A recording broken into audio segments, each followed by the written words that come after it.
thanks for tuning into my Bollywood Body. मैं आपका host Sunny, गुलाम भाई, ऋतिक भाई, एग्जाम खत्म हो गए, साइंटिस्ट बन गए। Everybody asks where is Hrithik भाई? Here is ऋतिक भाई एंड सल्लू भाई को आज हमने पहले से नंगा किया हुआ है। हमें बहुत ईमेल्स आती हैं, बहुत क्वेश्चंस हमारे फेसबुक पे, व्हाट्सएप के ऊपर कि यार मेरी चेस्ट में ये प्रॉब्लम है, मेरी चेस्ट में ये प्रॉब्लम है, मुझे बताया मैं अपनी अपर चेस्ट कैसे ग्रो करूं, लोअर चेस्ट कैसे ग्रो करूं, एक चेस्ट छोटी है तो एक चेस्ट बड़ी है। हमने कहा यू नो व्हाट, एक बार के लिए स्यापा खत्म करते हैं। सो हमने गुलाम भाई से एक आइडिया मांगा। गुलाम भाई ने बड़ी बुला के स्टिकी नोट्स लेके आए, कहते हैं कि आप इनको ना हम ये हैप्पी हैलोवीन कराएंगे इनकी। सो अब हम आपके साथ क्या शेयर करते हैं, we all have our own sticky notes and let's say आज हम इस वीडियो में सिर्फ चेस्ट के बारे में बात करेंगे। आपकी चेस्ट यहाँ से वीक है, यहाँ से वीक है, कहाँ से वीक है और कौन सी एक्सरसाइज से आप उस सर्टेन एरिया को टारगेट कर सकते हैं। आगे पाए तुसी तो आप गूंगे मॉडल हैं। Okay, so I take this. What is that? The nipple? it's a burqa for nipple. Gulam, your turn. अच्छा, I got this right here. Upper chest? Oh, ये तो इस तरह लगती है। Okay, I'm the light yellow. I'll take the inner chest. Bro, that's green. It's lime green. It's green, bro. मुंडा तो वही ना करेगा। Bro, exactly in my brain. आंखों के बारे में बात करेंगे बाद में। आंखें कैसे? Take inner chest. Inner chest. So I got outer chest. You got upper chest here. A lot of people talk about the chest fat that is here throughout. Actually, just go right here. और गुलाम भाई। बस mid रह गया वो। Mid रह गया और आप भी। Here you go, and that's censored. The Tunis stay censored, bro. What are you doing? Here you go. So let's talk about Gulam bhai. This is your incline, right? So आप कौन सी exercise recommend करते हैं? Certain अगर आपके किसी बंदे यार model के ऊपर देखना पड़ेगा, बंदे भाई कैमरे मॉडल बन गए यार। So सर्टेन दिस एरिया को अगर आपने टारगेट करना है, this is incline part of your chest. आप क्या रेकमेंड करते हैं?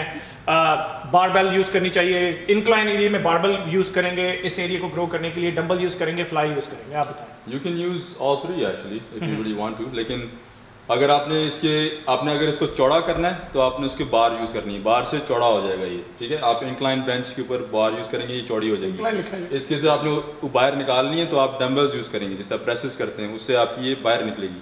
अगर आपने इसको और शेप में डालनी तो आप फ्लाइज करेंगे, इंक्लाइन फ्लाइज करेंगे तो ये सारी यहाँ से ये शेप लग जाएगी ऊपर से। तो ये तीन चीज़ें आप कर सकते हैं। लेकिन हर किसी का कोई ना कोई चीज़ नेचुरली छोटी होती है, कोई ना कोई चीज़ बड़ी होती है। आपका अगर आप राइट हैंड है, राइट बाजू ज़्यादा स्ट्रांग होगा, लेफ्ट ज़्यादा कम होगा, तो आहिस्ता आहिस्ता वो ठीक हो जाता है। अगर आपका एक चेस्ट छोटा दूसरा बड़ा, ये नहीं कि दूसरा टर्न ज़्यादा वेट उठाना है, वो सेम रखना है। सेम रखेंगे तो आपका आहिस्ता आहिस्ता दूसरा जो वीकर पार्ट है वो भी बड़ा हो जाएगा। Perfect. Centre part of chest, तो ये आपने हरे रंग का, so, हरे कांच की चूड़ियां, यो damn bro. So if camera guy could come up here and let me show you something. So Urdu में भैया। अच्छा सल्लू भाई, आप अपना आर्म अंदर डालें और ऊपर पुश करें। So you see when you push your arm in and up, that's when you fully activate all the muscle fibers in your inner chest. तो जो भी एक्सरसाइज है जिसके अंदर आप अंदर आ सकते हैं और फिर ऊपर, do that for your inner chest. It goes a lot. So there's the when you do the flies, do standing flies, come from the bottom up. Urdu में कर लेंगे standing flies यार क्रॉस केबल के ऊपर बड़ी आसानी से हो जाती हैं। Cross up, but then go in. Make sure you try to do that cross over, and that will activate the inner chest. इस वजह से इस मशीन को भी केबल क्रॉस ओवर कहते हैं।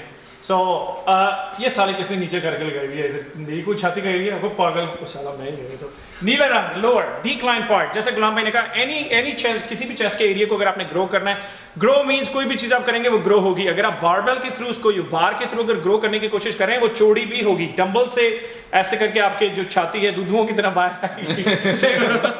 Yo, that's honest. आपको पता है।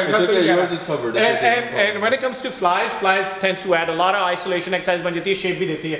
चलो भाई आपको तो हमने पूरी चेपी कर दी, अब आप बताएं। This is the decline part आ गया आपका, ठीक है। This is your incline आ गया। This is the outer part of your chest. This is the upper outer part of your chest. तो नहीं खत्म कर दी।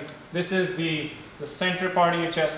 अब आप चलेंगे, सेंटर गिर गया। अब आप बताएं कि सर्टेन आप स्टेज रेडी हैं, आप कंपीट कर रहे हैं अगले वीक के अंदर, आपने बड़ी मेहनत की है, साल 1.5 साल लगा के आपने क्या कहते हैं बंदूक करके पूरा मेहनत की हुई है। Guys, make sure you guys wish him best of luck. He's competing exactly. next week. So certain areas बंदे के वीक हैं, हमें बड़ी ईमेल्स आती हैं इस बारे में। आपने भी जो वर्कआउट स्टार्ट किया होगा 100% आई नो कि आपकी भी चेस्ट सर्टेन एरिया से वीक होगी। हमारा देखा जाता है ओवरऑल अगर आपका बॉडी फैट परसेंटेज ज़्यादा है तो यहाँ पे ना आपके लैट्स के और चेस्ट के यहाँ पे काफ़ी फैट आपका इकट्ठा हो जाता है, जिसके करके आपकी चेस्ट काफ़ी सैगी हैवी लगती है, उसको कैसे टारगेट करें। Incline we know he covered very good with one exercise के आप ये सेंटर में आप केबल क्रॉस ओवर से आप कर सकते हैं, डिक्लाइन बारबेल डंबल फ्लाइज आ गए। अब आप overall you know just to achieve this physique और परफेक्ट चेस्ट आप क्या रेकमेंड करते हैं?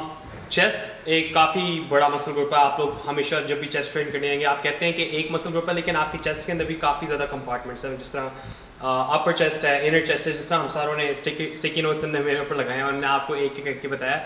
इसी तरह अगर आपने चेस्ट पूरी डिफाइन, अपनी एक फुली प्रॉपर डिफाइंड चेस्ट अगर आपको चाहिए, आपको हर एक उसके जो मसल ग्रुप है और उसकी डिवीजन है उसके ऊपर काम करना पड़ेगा। मैं नॉर्मली बेंच प्रेस से सारे लोग बिगिन करते हैं, फ्लैट डंबल बेंच प्रेसेस, वो आपके सारे हिप टारगेट करता है पूरे चेस्ट को, लेकिन उसके बाद मैं एक एक मसल ग्रुप जिस तरह इनर चेस्ट है उसे सेपरेटली टारगेट करूँगा। केबल्स मैं करूँगा ताकि मैं अपने पैक्स के अंदर डेंसिटी और उसके अंदर थिकनेस ज़्यादा बढ़ा सकूँ और डेफिनेशन ज़्यादा, और लोअर चेस्ट के लिए फिर डिक्लाइन और केबल क्रॉस ओवर जिस तरह आपको ऋतिक भाई ने बताया यहाँ पे। तो इसी तरह मैं करूँगा, लेकिन हर एक मसल मतलब 5 या 6 वर्कआउट्स होंगे मेरे चेस्ट के लिए, तो मैं मतलब हर एक सेपरेटली करूँगा, लेकिन अच्छी तरह एक एक मसल को ना अलग-अलग आइसोलेट करके टारगेट करूँगा बेंच के बाद, क्योंकि बेंच एक कॉम्पाउंड मूवमेंट है। काफ़ी हमें यही सवाल आते हैं कि यार मेरी चेस्ट लेफ्ट वाली वीक है, राइट वाली स्ट्रांग है। हम जब मैं भी उनको रिप्लाई करूँ ऐसे जस्ट कीप ट्रेनिंग, ये नहीं कि एक तरफ ज़्यादा वेट डालें एक तरफ कम। नहीं, वो करने की जरूरत नहीं। आपकी चेस्ट आहिस्ता आहिस्ता खुद ही इवन आउट हो जाएगी। आप बस कंसिस्टेंटली वेट लिफ्टिंग करते रहें, कंपाउंड मूवमेंट करेंगे, आपकी जो जहाँ भी डिफरेंस होगा वो खुद ही आपकी बॉडी कैचअप करके ना उसे इवन आउट कर देगी, आपको जरूरत नहीं। Remember that guys, this is upper chest incline, this is center जो flat barbell है, this is the decline। पूरे वॉल्यूम के साथ उसे ट्रेन करें, ज़्यादा से ज़्यादा वेट उठाने की कोशिश करें, लेकिन मेक श्योर इंजरी ना करा लेना। अगर ये वीडियोस आपको अच्छी लगती हैं, मेक श्योर हमें यूट्यूब के ऊपर सब्सक्राइब करें, my Bollywood body, follow us on Facebook, Instagram and Twitter. और ये इंस्टाग्राम के ऊपर से किसी के लिए आया है, right on the chest, this is gonna leave a mark brother and which is called a hickey. Not my fault, not my fault.